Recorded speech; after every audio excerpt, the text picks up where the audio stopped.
Her journey remains a hope to everyone and every medical professional. To bring her inspiring story to life, our talented students have prepared a special skit. The title is The Journey of Florence Nightingale. Now, I would like to invite on the stage Ms.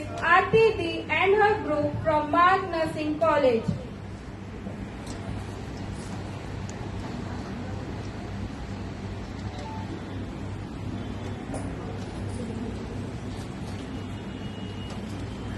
A huge round of applause, please.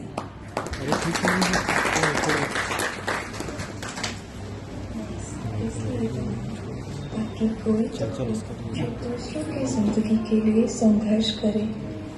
ईश्वर ने कहा, कोई ऐसा चाहिए जिसका दिल सेवा से भरा हो, जो रोज 24 घंटे काम करने के लिए खुशी से तैयार रहे। कोई ऐसा जो दूसरों की भलाई के लिए अपना जीवन समर्पित कर सके। ईश्वर ने कहा, मुझको कोई ऐसा चाहिए जो जीवन और मृत्यु देख सके, जो रक्त से न डरे, जो त्याग के लिए हमेशा तैयार रहे, जिसमें जन्म और मृत्यु दोनों देखने का साहस हो।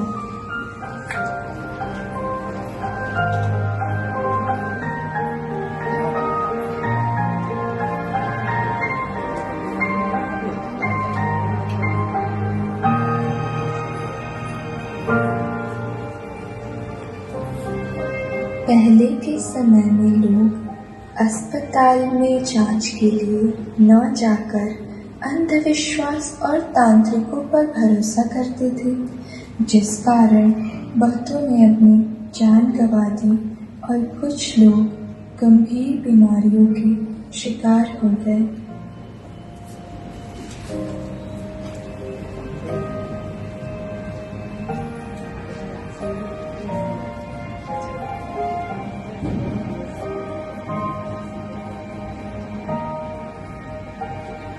इन्हीं मुश्किलों के बीच 12 मई सन 1820 को फ्लोरेंस नाइटिंगेल का जन्म इटली के फ्लोरेंस शहर में होता है। उनका परिवार काफी समृद्ध हुआ करता था और उनके माता पिता की ख्वाहिश थी कि वो एक प्रभाव युक्त महिला बने। बहुत छोटी उम्र से ही फ्लोरेंस को लोगों की सेवा करने, गरीबों की मदद करने और बूढ़ों की देखभाल करने में बहुत रुचि थी। एक दिन उन्होंने अपने माता पिता के समक्ष अपनी ये इच्छा जाहिर की कि वो आगे एक नर्स की जिंदगी व्यतीत करना चाहती हैं और लोगों की सेवा करना चाहती हैं। लेकिन उस समय एक महिला के लिए एक नर्स बनना इतना आसान नहीं था, इसलिए उनके माता पिता ने उन्हें ऐसा करने से साफ इनकार कर दिया। बहुत कोशिशों के बाद आखिरकार फ्लोरेंस ने अपने माता पिता को मना ही लिया। सन 1844 में फ्लोरेंस का दाखिला लूथरन हॉस्पिटल जर्मनी में एक नर्सिंग छात्रा के रूप में हुआ। अपनी पढ़ाई पूरी करने के बाद फ्लोरेंस लंदन वापस लौट गई और यहीं से उन्होंने मिडलसेक्स हॉस्पिटल लंदन से नर्सिंग करियर की शुरुआत की। वह अपने प्रोफेशन में अत्यधिक समर्पित और प्रभावशाली थी, जिसके कारण उन्हें 1 वर्ष के अंतराल में ही सुपरिटेंडेंट की पद पर प्रमोट कर दिया गया। इसी दौरान अक्टूबर सन 1853 में इंग्लैंड और रशिया के बीच क्रीमिया युद्ध छिड़ गया और रशिया के बीच क्रीमिया युद्ध छिड़ गया।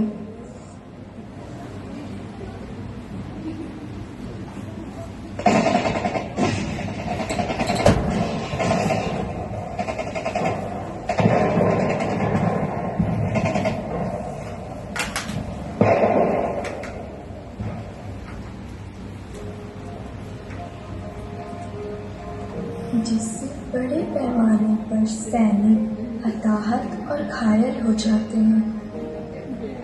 घायल सैनिकों को विभिन्न मिलिट्री बेस कैंप में ले जाया जा रहा था, लेकिन इंग्लैंड अपने घायल सैनिकों को लेकर काफी परेशान था।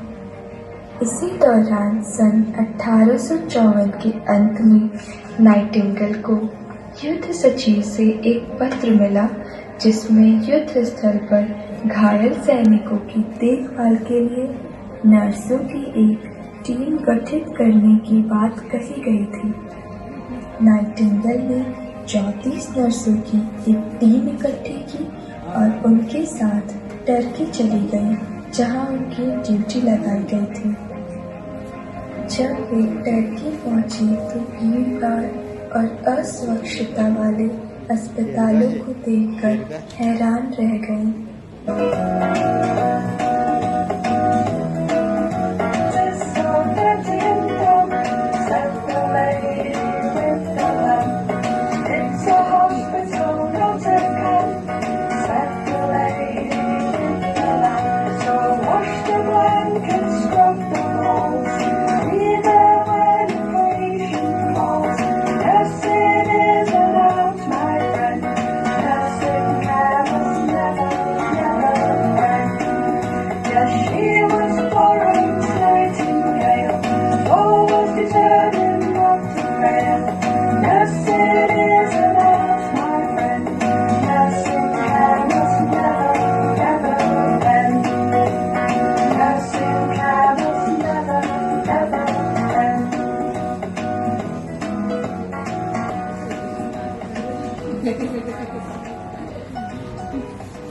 उनके प्रयासों, ज्ञान और समझदारी से सैनिकों की मौत की संख्या में 2/3 से गिरावट आने लगी।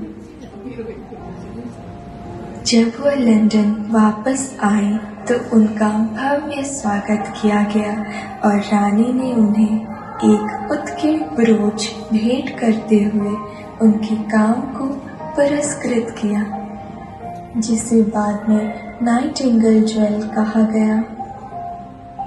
इसी के साथ उन्हें 2,50,000 की नगद राशि भी मिली, जिसका उपयोग उन्होंने आगे के स्वास्थ्य कार्यों में करने का निर्णय लिया।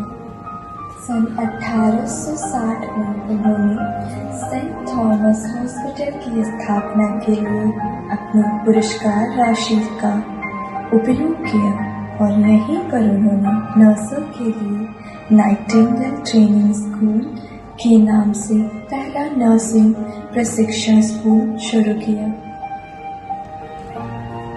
इसके बाद नाइटिंगेल सार्वजनिक प्रशंसा की पात्र बन गई। युवा महिलाएं उनके जैसा बनने की ख्वाहिश रखने लगी और उच्च वर्ग के लोग भी ट्रेनिंग स्कूल में दाखिला लेने लगे।